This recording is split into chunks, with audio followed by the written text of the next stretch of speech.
Hello friends, most welcome.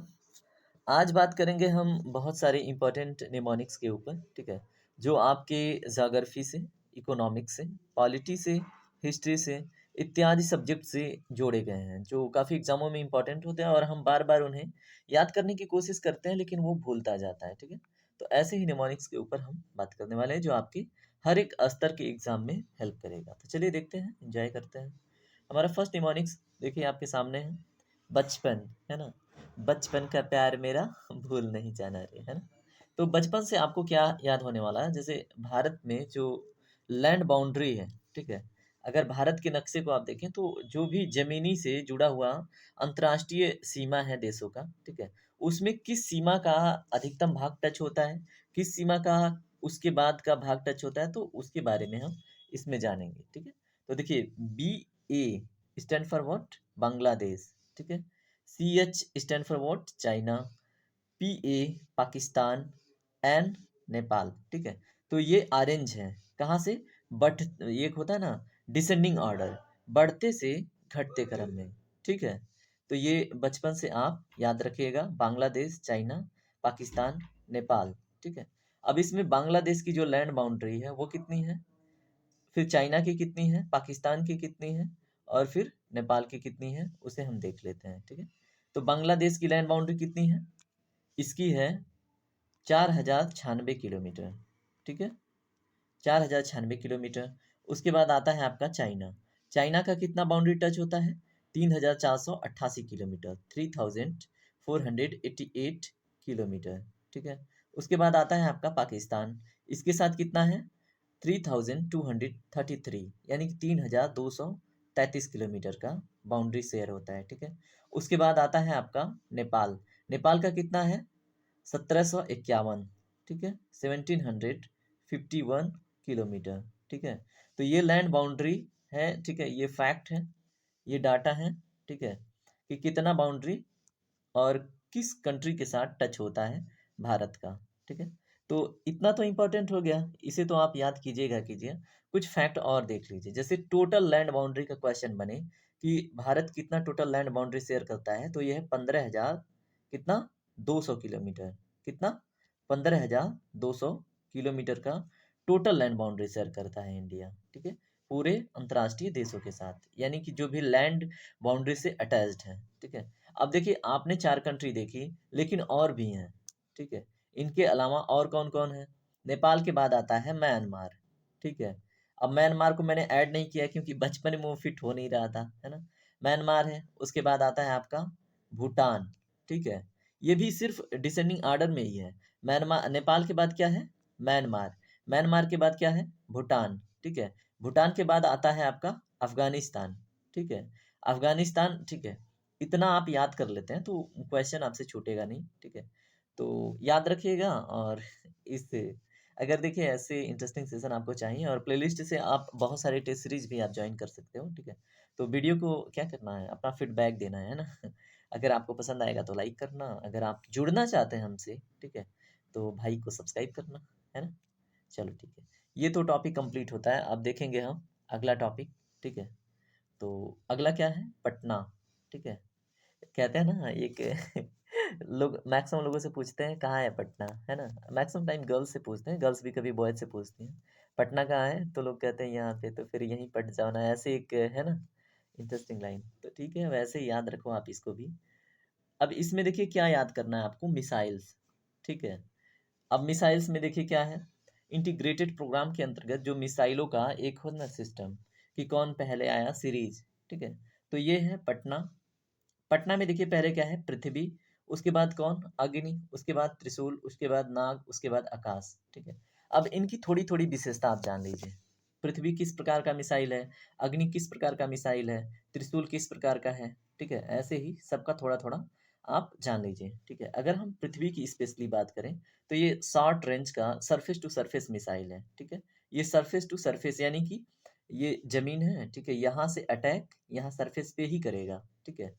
तो पृथ्वी क्या है, शॉर्ट रेंज, यानी कि कम दूरी की मारक क्षमता वाला, ठीक है, surface to surface missile, okay. अगर बात करें हम अग्नि का, ठीक है, तो अग्नि का तो कई अभी अपडेटेड वर्जन आ चुका है। अग्नि फर्स्ट, अग्नि सेकेंड, टू, थर्ड, अभी 5 भी आया है हाल फिलहाल में, ठीक है, जिसकी मारक क्षमता अबाउट 5 किलोमीटर है और यह एक इंटरकॉन्टिनेंटल बैलिस्टिक मिसाइल की तरह काम करता है। अब इंटरकॉन्टिनेंटल बैलिस्टिक मिसाइल क्या होता है? इंटरकॉन्टिनेंटल बैलिस्टिक मिसाइल का पाथ एक ऐसे पाथ होता है, ठीक है, और ये भी सरफेस टू सरफेस ही अटैक करता है, ठीक है। और इंटरकॉन्टिनेंटल का मतलब एक कॉन्टिनेंट से दूसरे कॉन्टिनेंट पे अटैक, है ना? जैसे अब भारत से इसकी मारक क्षमता चाइना के बीजिंग तक है, ठीक है। तो अग्नि 5 की बात कर रहा हूँ मैं, ठीक है। तो अग्नि जो सीरीज है ये क्या है?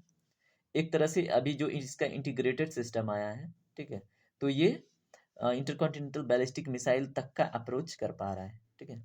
चलिए अब हम बात करते हैं त्रिशूल का, ठीक है। त्रिशूल किस प्रकार का मिसाइल है? ये भी शॉर्ट रेंज है, ठीक है, और ये भी सरफेस टू एयर मिसाइल है। त्रिशूल के बारे में याद रखिएगा, क्या है? शॉर्ट रेंज, ठीक है, और सरफेस टू एयर, ठीक है। यहाँ पे कोई विमान से उड़ के जा रहा है किसी विदेश का या फिर कोई लड़ाकू विमान है, तो ये सरफेस टू एयर अटैक करता है। कौन? त्रिशूल, ठीक है। तो याद रखिएगा, और ये शॉर्ट रेंज का है, ठीक है। अब रेंज इतना ज़्यादा फैक्चुअल करने की आवश्यकता नहीं थी क्योंकि सेशन बड़ा गड़बड़ हो जाता फिर तो, है ना। अब नाग के विषय में थोड़ा सा जान लेते हैं कि नाग क्या है। ये third generation anti tank missile है, ठीक है। क्या है? एंटी टैंक, ठीक है। तो जैसे टैंक होता है ना, तो अगर कोई भी मिसाइल दागी जाती है तो ये क्या करता है? अपोज करता है उसका। तो third generation anti tank missile है क्या? नाग, ठीक है। Third generation anti tank, okay, तो याद रखिएगा। अब इसमें देखिए आकाश बचा, तो आकाश से क्या समझ में आ रहा है? भाई जाहिर सी बात है, ये सरफेस टू एयर मिसाइल होगा, आकाश में अटैक करेगा आकाश, है ना। लेकिन ये मीडियम रेंज का है, ये शॉर्ट रेंज का नहीं है, ये मीडियम रेंज का है, ठीक है। जैसे आपने देखा क्या, पृथ्वी को देखा और त्रिशूल को देखा, ये शॉर्ट रेंज की थी, और ये क्या है? इसका जो अपडेटेड वर्जन है अभी ये इंटरकॉन्टिनेंटल लेवल का हो चुका है, ठीक है। आकाश क्या है? मीडियम रेंज का है। नाग क्या है? एंटी टैंक है, ठीक है, एंटी टैंक मिसाइल, ओके। चलिए अब इसके बाद हम चलेंगे अगले टॉपिक पे।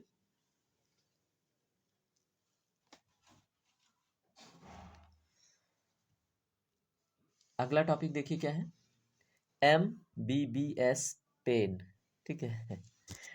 होता है ना कि MBBS निकालने के लिए जब सीटें निकालनी पड़ती हैं, लोग एग्ज़ाम दे रहे हैं बार बार, किसका? नेट का या नीट का, है ना। और उसमें जब क्वालिफाई नहीं होते हैं ना, तो बड़ा पेन होता है, ठीक है। तो MBBS पेन, अब इसमें क्या है आपको याद करना, जो सार्क का इस्टेब्लिशमेंट हुआ था ना, सार्क कंट्री का, तो इसका इस्टेब्लिशमेंट कब हुआ था, ठीक है। और फिर कौन कौन देश हैं उसको याद करने का एक ट्रिक है। लेकिन इसमें आप देखिए MBBS पेन का पहले फुल फॉर्म क्या है? M stand for what? Maldives. B stand for what? Bangladesh. फिर B Bhutan. S stand for Sri Lanka, ठीक है। अब पेन आया, दर्द, है ना। तो P से हो गया, PA से पाकिस्तान, A से हो गया अफगानिस्तान, I से हो गया इंडिया, N से हो गया नेपाल, ठीक है। तो MBBS पेन ये क्या है? सार्क के मेंबर हैं, ठीक है। जो सार्क है, अब सार्क का इस्टेब्लिशमेंट कब हुआ था? सार्क का फुल फॉर्म क्या है ये भी जान लीजिए। इसका फुल फॉर्म क्या है? South Asian association for regional cooperation. मैं यहाँ पे लिखता हूँ सार्क का फुल फॉर्म, ठीक है।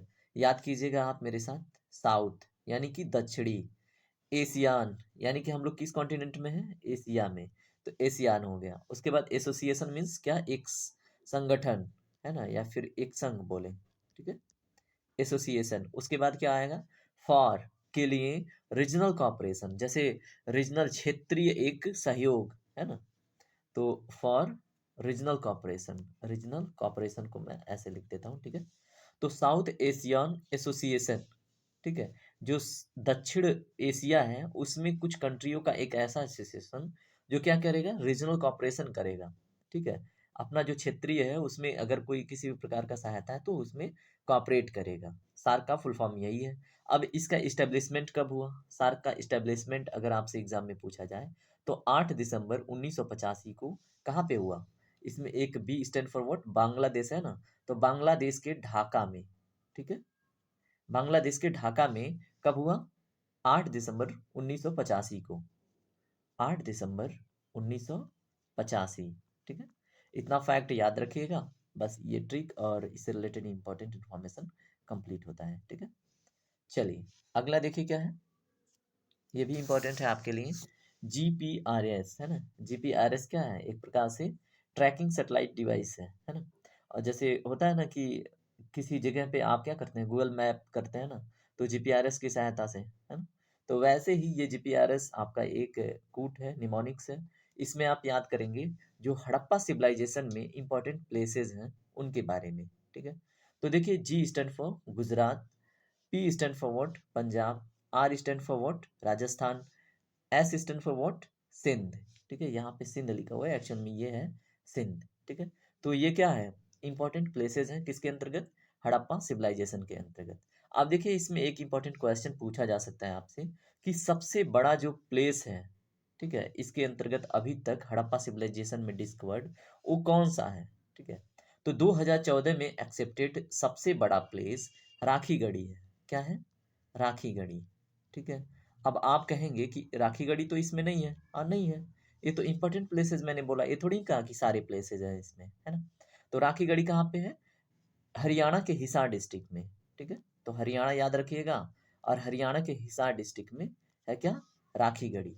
ठीक है, तो ये भी याद रखिएगा। ओके, अब देखिए, आपसे इसी से लगा एक क्वेश्चन और पूछ सकता है क्या, कि सबसे छोटा प्लेस क्या है। ठीक है, अभी तक डिस्कवर्ड हड़प्पा सिविलाइजेशन में या फिर इंडस वैली सिविलाइजेशन में सबसे छोटा प्लेस कौन सा है। ठीक है, तो ये है अलादीनो। ठीक है, अलादीनो। ओके, याद रखिएगा, क्या है, अलादीनो। ठीक है, यहाँ पे लिख देता हूँ मैं, अल्लाह दीनो। ठीक है, अल्लाह दीनो जो है सबसे छोटा हड़प्पन सिविलाइजेशन के अंतर्गत खोजा गया प्लेस है। ठीक है, भूलिएगा नहीं। चलिए, अब इसमें कुछ और भी जान लीजिए, जब ये सामने आ ही गया है तो थोड़ा सा और जान लीजिए इसके बारे में। ठीक है, हड़प्पा सिविलाइजेशन एक ऐसी व्यवस्था थी, एक ऐसी नागरिक व्यवस्था थी, ऐसा नहीं है विलेज। ठीक है, तो इसमें क्या क्या मतलब इसकी एक्सपर्टाइज है, इसकी विशेषता क्या रही, यहाँ पे टाउन प्लानिंग था। ठीक है, जैसे टाउन किस प्रकार से सिटी होता है ना आजकल बनता है, तो फिर बोलते हैं कि स्मार्ट सिटी है ना। और फिर बोलते हैं क्या, कि कितनी स्मार्ट सिटी, और फिर कई प्रकार की मेट्रोपॉलिटन सिटी, इस प्रकार से इसकी भी एक अरेंजमेंट थी, यानी कि यहाँ पे टाउन प्लानिंग किया गया था हड़प्पा सिविलाइजेशन में, ये भी एक विशेषता थी। यहाँ पे वाटर मैनेजमेंट की बहुत अच्छी फैसिलिटी थी। ठीक है, यहाँ पे वाटर मैनेजमेंट, जैसे नलियाँ बनती हैं ना शहरों में, नगरों में, कि ऐसे पानी जाएगा, फिर यहाँ से पानी आएगा, तो वाटर मैनेजमेंट की फैसिलिटी बहुत अच्छी थी यहाँ पे। हार्वेस्टिंग सिस्टम की बात करें तो वो भी बहुत मस्त था। ठीक है, हार्वेस्टिंग सिस्टम। ठीक है, अगर हम बात करें कि जो ड्रेनेज मैकेनिज्म था, ठीक है, वाटर मैनेजमेंट, इसमें देख लीजिए, वाटर मैनेजमेंट में क्या, जैसे आपकी सप्लाई कहाँ से आ रही है। ठीक है, ड्रेनेज सिस्टम क्या, जैसे बाढ़ ओढ़ आया है ना, नगर में बारिश वारिश हुई, तो पानी को कैसे निकाला जाएगा, तो ये सारी चीज़ें बहुत सुव्यवस्थित ढंग से यहाँ पे की गई थी। और यहाँ पे रोड भी बहुत अच्छा डेवलप हुआ था। ठीक है, तो ये हो गई इसकी एक्सपर्टाइज। अब हम कुछ प्लेसेस जान लेते हैं। ठीक है, अगर हम बात करें गुजरात का, ठीक है, तो गुजरात के इंपॉर्टेंट प्लेस कौन कौन से थे, लोथल और धौलावीरा। ठीक है, याद रखिएगा आप, लोथल कहाँ पे था, अहमदाबाद में। ठीक है, मैं ए एच यहाँ पे लिखता हूँ। और फिर धौलावीरा कहाँ पे था, कच्छ में। ठीक है, अब यहाँ पे क्या इंपॉर्टेंट मिला है ना, वो आप कमेंट सेक्शन में बताइएगा। ठीक है, ये है कच्छ में। ठीक है, ऐसे ही पंजाब का भी कोई लोकेशन होगा, वो आप बताइएगा। ठीक है, मैं पाकिस्तान पंजाब का बता देता हूँ। ठीक है, इंडियन पंजाब का आप बताइएगा, पाकिस्तान पंजाब में क्या डेवलप हुआ था, बताइए, हड़प्पा। ठीक है, पाकिस्तान पंजाब में डेवलप हुआ था हड़प्पन सिविलाइजेशन। ठीक है, राजस्थान में क्या था, कालीबंगा। ठीक है, कालीबंगा कैसे नाम पड़ा वहाँ पे, बताइए, वहां पे काली बैंगन पाया जाता था, काली बैंगन मतलब काली चूड़ियाँ। ठीक है, इसने उस राजस्थान की उस लोकेशन को क्या नाम दिया गया, काली बंगा। सिंध की बात करें तो मोहनजोदाड़ो। ठीक है, सिंध प्रोविंस में मोहनजोदाड़ो, और भी लोकेशन है, लेकिन ये इंपॉर्टेंट है। तो चलिए अगला देखते हैं, अगला कोट, सीबीआई। ठीक है, इसमें क्या है, human started using metals in sequence. ठीक है, सीबीआई पहले, ह्यूमन सबसे पहले क्या यूज किया, बताइए, कॉपर, उसके बाद ब्रॉन्ज, उसके बाद आयरन। ठीक है, तो अब हम थोड़ा थोड़ा इसके बारे में जान लेते हैं। ठीक है, कॉपर एज अभी तो हम बाद में देखेंगे, पहले ये जानिए ये कॉपर फर्स्ट टाइम डिस्कवर्ड हुआ कब? अबाउट 9000 बीसी में। अभी तक एक मान्य लोकेशन है, ठीक है, कहाँ पे? जैसे आपसे क्वेश्चन कोई पूछे कि अच्छा चलो ठीक है, कॉपर एज में कॉपर आया, ठीक है, कॉपर एज का पीरियड भी बता दिया, लेकिन वर्तमान में वो लोकेशन है कहाँ पे? ठीक है, जिसको मतलब ये मतलब जहाँ पे कॉपर का डिस्कवरी माना जाता है कि फर्स्ट टाइम मिला, ठीक है। अभी वर्तमान में अगर देखें, जो नॉर्दर्न इराक है, इराक का जो नॉर्दर्न हिस्सा है, ठीक है, अगर ये इराक का है, ठीक है, इराक के उत्तरी हिस्से में फर्स्ट टाइम कॉपर मिला था, तो याद रखिएगा, ठीक है। कब मिला बताइए? ये अभी तक मान्य डेट है 8700 BC, ठीक है, और ये अबाउट 9000 BC में डिस्कवरी दिखाता है, ठीक है। तो ये दोनों फैक्ट याद रखिएगा इससे रिलेटेड, ठीक है। चलिए अब हम इसमें थोड़ा सा आगे बढ़ते हैं किधर? ब्रॉन्ज की तरफ, ठीक है, किधर? और देखिए यहाँ पे सभ्यता की बात हो ना कि किस सभ्यता में, तो इराक में एक सभ्यता विकसित हुई थी, क्या? मेसोपोटामियंस, ठीक है, अर्ली मेसोपोटामियंस यूज किए थे, ठीक है, अर्ली मेसोपोटामियंस, ठीक है। तो यहाँ पे जो आसपास में सभ्यता विकसित हुई थी उसका क्या नाम था? मेसोपोटामिया की सभ्यता, ठीक है। तो थोड़ा सा इजिप्ट का भी थोड़ा पोर्शन आई थिंक ले दे के ऐसे मतलब काउंट किया जाता है, ठीक है। अगर हम बात करें ब्रॉन्ज की, ठीक है, तो ब्रॉन्ज कब मिला था बताइए? ब्रॉन्ज कब मिला था? ब्रॉन्ज अबाउट 3500 BC से लेके 2500 BC के बीच में मिला था, ठीक है। तो ब्रॉन्ज के विषय में भी याद रखिएगा, एक एग्जैक्ट डेट नहीं है, इसके नियर अबाउट मिला था कब? ब्रॉन्ज एज में, ठीक है। और ब्रॉन्ज एज को कब से कब तक क्लासिफाई किया जाता है बताइए? ब्रॉन्ज एज का पीरियड कब से काउंट किया जाता है बताइए? चलिए ठीक है, आप कमेंट सेक्शन में उसको बताइएगा, ठीक है। वैसे ही आयरन, जो आयरन की डिस्कवरी हुई, ठीक है, आयरन की डिस्कवरी कब हुई? अर्ली वैदिक पीरियड में, ठीक है, अर्ली वैदिक पीरियड में माना जाता है कि इसकी खोज हो गई थी, ठीक है। लेकिन कुछ लोगों का मान्यता है कि 5000 से 3000 के बीसी, मतलब 5000 से लेके 3000 BC के बीच में भी लोग ब्रॉन्ज यूज करते थे, कुछ लोग की मान्यता है। लेकिन आपको एग्जाम में जब पूछे तो अर्ली वैदिक पीरियड याद रखिएगा, ठीक है, कि अर्ली वैदिक पीरियड में आयरन का यूज स्टार्ट हो गया था, ठीक है, ओके। और अगर हम बात करें कि लेटर वैदिक पीरियड में, तो बहुत अधिक मात्रा में लोग एग्रीकल्चर पर्पज से इसको यूज करना स्टार्ट कर दिए थे, ठीक है। एग्रीकल्चर में बहुत एक्सटेंसिवली इसका प्रैक्टिस स्टार्ट हो गया था, ओके। चलिए, आई होप कि आप सेशन को एंजॉय कर रहे होंगे, है ना, और मज़ा आ रहा होगा, है ना। अगर मज़ा आ रहा है, इन्फॉर्मेशन मिल रहा है, तो सेशन को लाइक शेयर सब्सक्राइब कर लीजिएगा, है ना। अब देखिए यहाँ पे वैदिक पीरियड आया है ना, तो थोड़ा सा इसके विषय में और भी जान लेते हैं, क्योंकि अगर हम जानते रहें तो फिर हम अच्छी चीज़ है ना। वैदिक को अर्ली और फिर लेटर में क्लासीफाई किया गया है, ठीक है। अब अर्ली को कब से कब तक काउंट किया जाता है? अर्ली वैदिक पीरियड, ठीक है, अर्ली वैदिक पीरियड को 1500 से लेके 1000 BC तक माना जाता है, ठीक है। 1000 BCE, बिफोर क्राइस्ट एरा, यानी कि जो ईसा मसीह हैं उनके जन्म से 1500 से 1000 साल पहले के काल को अर्ली वैदिक पीरियड बोलते हैं, ठीक है। और एक होता है लेटर वैदिक पीरियड, ठीक है। लेटर वैदिक पीरियड मतलब जहाँ पे ये खत्म होने वाला था, तो ये 1000 से लेके कब तक है? 600 BCE तक, ठीक है। तो ये दोनों फैक्ट याद रखिएगा, ठीक है। और अर्ली वैदिक पीरियड में जो है ना, जो आप देखेंगे कि आप बात करें आप 1928-28 के आसपास में जब लॉर्ड विलियम बेंटिक आए हुए थे, ठीक है, तो हमारे वहाँ सती प्रथा, विडो रीमैरिज, ठीक है, ये सारी चीज़ें फिर से क्या आ रही थी, मतलब सती प्रथा को ख़त्म किया जा रहा था, बाल विवाह को ख़त्म किया जा रहा था, और फिर क्या किया जा रहा था? विडो रीमैरिज को प्रमोट किया जाता था। तो ये सारी चीज़ें ना अर्ली वैदिक पीरियड में एज़ अ कुरीति नहीं थी, मतलब वहाँ पे सती प्रथा नहीं था, ठीक है, मतलब एकदम मान्यूट लेवल पे था, ठीक है। वुमेन डिस्क्रिमिनेशन नहीं था, यानी कि महिलाओं को अच्छा स्थान दिया जाता था। थोड़ी-थोड़ी सी पैट्रियार्कल सोसाइटी डेवलप हुई थी, लेकिन महिलाओं का स्थान उच्च था, ठीक है। वहाँ पे मतलब विधवा का विवाह भी होता था, है ना? तो बाकी चीज़ें ये लेटर वैदिक पीरियड में कास्टिज़्म वगैरह बहुत सारी मतलब चीज़ें आ गई थी। मतलब इसमें मतलब थोड़ा-सा क्या हो गया था, समाज थोड़ा-सा प्रभावित हो गया था इन सारी कुरीतियों से, ठीक है। तो ये भी आप डिफरेंस याद रखिएगा। चलिए, एक्सक्यूज़ मी। अगर आपने किसी का ऐसे ना अगर आप खूबसूरत गर्ल हैं या खूबसूरत बॉय हैं, ठीक है, कोई बात नहीं।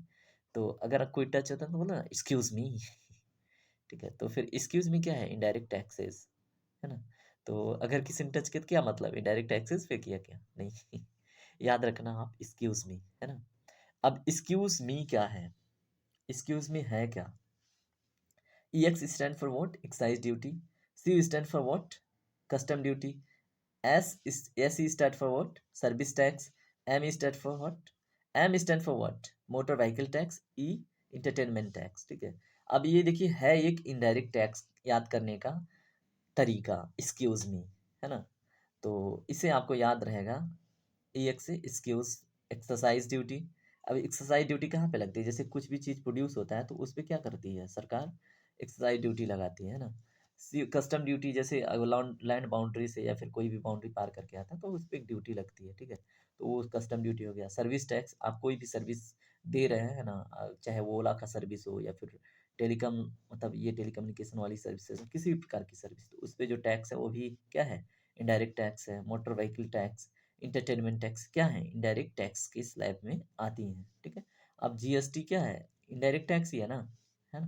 तो याद रखिएगा एक्सक्यूज मी से ये सारे इनडायरेक्ट टैक्सेस। अब डायरेक्ट टैक्सेस के बारे में भी हम थोड़ा सा बात कर लें तो बहुत अच्छा रहेगा, ठीक है। जैसे एक क्वेश्चन पूछा जाता है फ्रिक्वेंटली कि इनडायरेक्ट टैक्स और डायरेक्ट टैक्स में बेटर कौन है सोसाइटी के लिए?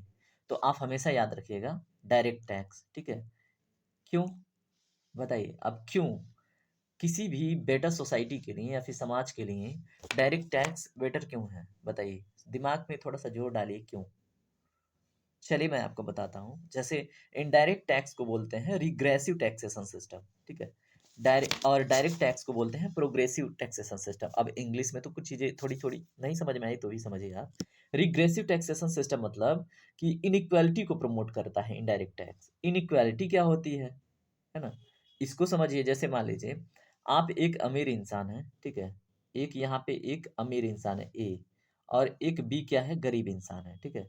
अब ये 5 रुपए की बिस्कुट खरीदेंगे तो जितना टैक्स ए देगा उतना ही बी देगा, ठीक है। तो यहाँ पे क्या होगा?